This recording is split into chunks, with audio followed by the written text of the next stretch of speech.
এই ছবিটা দেখো তো, তোমাদের ইস্যু দিদিকে লাগছে না? হ্যাঁ, বলছি পুরো ভিডিওটা দেখো। হাই, আমি ইস্যু। 1 মাসের মধ্যেই আমার কান্দিতে এক্সাম আছে। সারা বছর ভিডিও করে এটাই বুঝতে পেরেছি যে ভিডিও করে টাকা ইনকাম করা যাবে, বাট পড়াশোনা হবে না। তাই পরীক্ষার 1 মাস আগেই চলে আসলাম নোটগুলো জেরক্স করতে। এগুলো করতে এসে দেখি আমার সাইকেলটা পাংচার হয়ে গেছে। ঠিক সেই সময় রাস্তা দিয়ে যাওয়ার সময় এই দোকানটায় একটা পোস্টার দেখতে পাই। এখানে দেখো যে মেয়েটা আছে পুরো সেম টু সেম আমার মতো দেখতে। আমি যেমন স্মাইল করে থাকি ফটো তোলার সময়, ঠিক সেম টু সেম ওই রকমই আছে পোস্টারটায়। আমার আম্মু আমাকে দেখিয়েছিল একদিন রাস্তা দিয়ে যাওয়ার সময়। সালার থেকে যারা ভিডিওটা দেখছো, কলেজ যাওয়ার রাস্তাতে পাঞ্জাব ন্যাশনাল ব্যাংকের পাশেই ছোট্ট করে এই দোকানটা আছে যেখানে এই পোস্টারটা লাগানো আছে। যখনই রেল গেট পার হয়ে যায় ঠিক সেই সময় গেটটা পড়তেই হবে। তাই জ্যামের মধ্যে বান্ধবী খাওয়ালো একটা লাচ্ছি।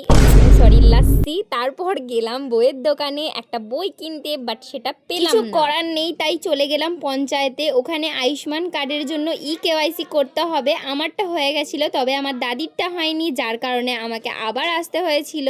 আর ভেতরে ঢুকে যা অবস্থা হয়েছিল সেটা বলার বাইরে। দেখতেই পাচ্ছ ভেতরে কতটা ভিড়। কিন্তু বাইরে এসে দেখি আমার একটা কিউট ফলোয়ার আমার ভিডিও দেখছে। এটা দেখে তো আমার খুবই ভালো লাগছিল। মানে যতক্ষণ ওখানে ছিলাম ও আমার পিছন পিছন ঘুরছিল, বাট আমাকে বলতে পারছিল না।